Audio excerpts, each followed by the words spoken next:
Kia ora Year 9. In this video I'm going to show you how to find the original amount before there's a percentage increase or decrease. I'm going to start by recapping what we did at the end of last term, which was increasing or decreasing by a percentage, and then move on to the new skill. Please make sure that you've got your book out and that you're ready to take some notes down as we go. And there will be 3 examples for you to do on your own at the end. Okay, so let's go over how we can increase by a percentage or decrease by a percentage using the multiplier method. So we've got some sneakers here that used to cost $35.40 and the price has gone up by 13%.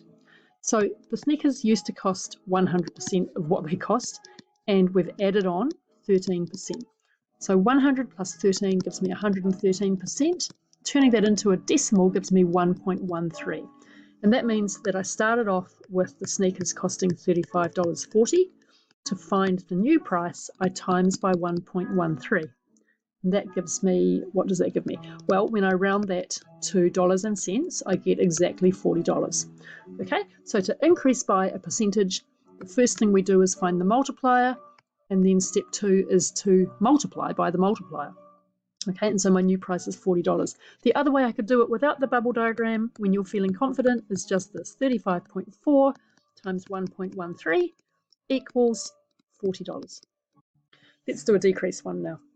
So we've got a badly selling Halloween costume that used to cost $48.50 and the price has been reduced by 14%. So step 1 is to find the multiplier. It's going to be the original amount, 100%, take away 14%, which gives me 86%. As a decimal, that's 0.86. So the sale price here is going to be the $48.50 that I started with times by 0.86. And that gives me the new price of $41.71. So that's new and that's original. Right, hopefully you've done quite a bit of practice with that on Dr. Frost, because now we're going to move on to the new skill. So suppose that I won lotto, which sadly hasn't happened, and I decide to spend over $1,000 on a coffee machine. So this one is from the Briscoe's website. You can probably see that from the lovely bright yellow. And the coffee machine is now on sale for $1,239.99. And it was discounted with 20% off, which is good. But for some reason, I want to know, what did it cost before the discount? So this time I'm writing the new price in here. Something happened to that new price. So what happened to that new price? Well, the original price we're going to call X, right? And we had whatever this number was, had 20% taken off. So the multiplier is 100%, take away 20%, which is 80%. As a decimal, that's 0.8. So the original price was multiplied by 0.8 to give me $1,239.99. So if we put that onto our bubble diagram, what we need to do is to work backwards to figure out what this was. And the way we're going to do that is we're going to use the inverse operation to multiplication.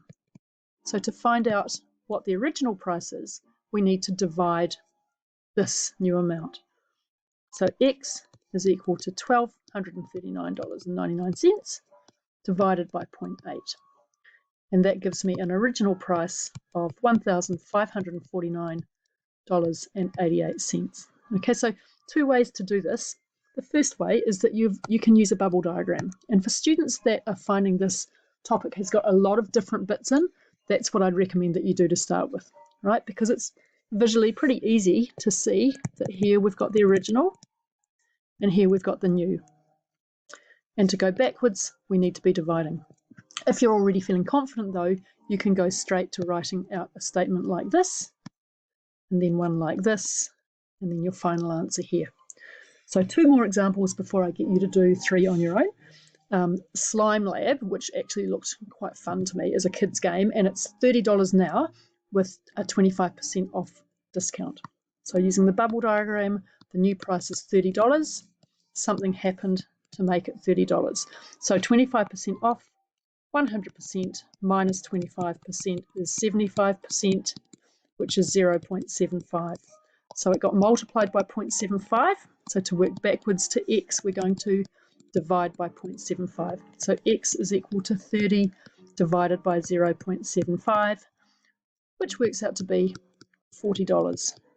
I just want to say one thing about working here. I know that I go on about working, but once you're confident with this, you do not need to write this, right? You don't need to go through this decimal conversion in writing, right? We're not making you do that.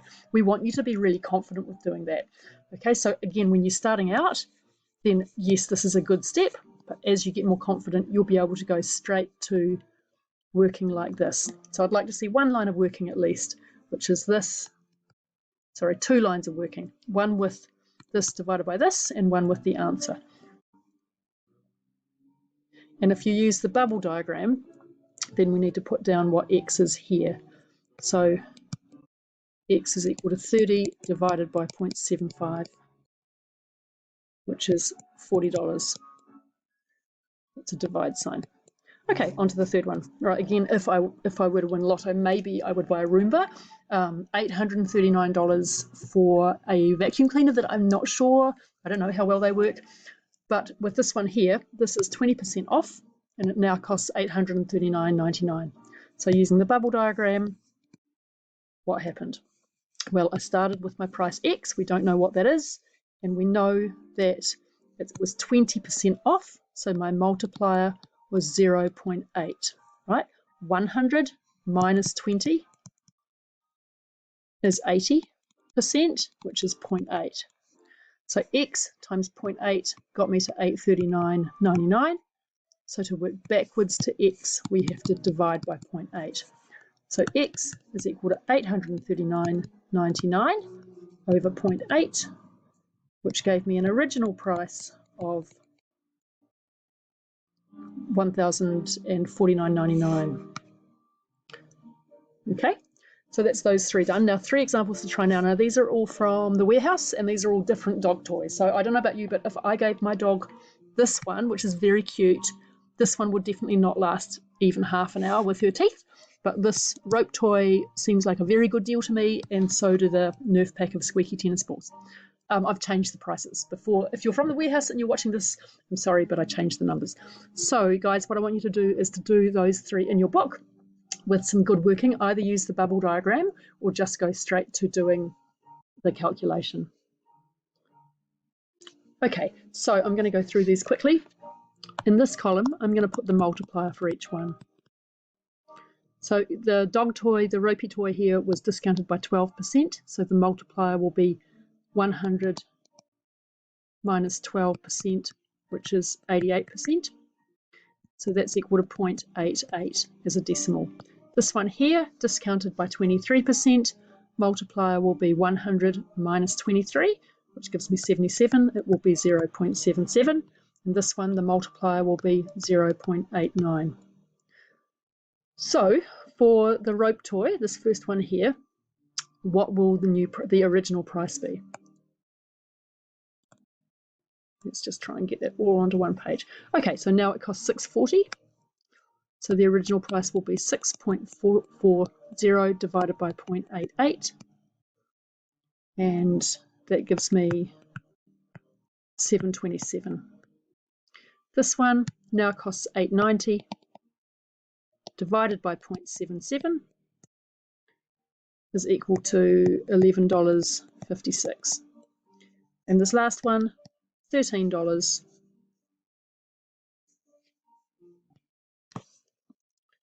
Okay, sorry guys, the screen went funny. So this one will be $13 divided by 0.89, which gives me $14.61 for the original amount. Thanks for watching. Please let me know if you've still got questions on this. Remember, it's fine if you want to use the bubble diagram, and it's fine if you just want to go straight to working like this. Okay, and that last price there, the middle one, should be $11.56 for the squeaky toy.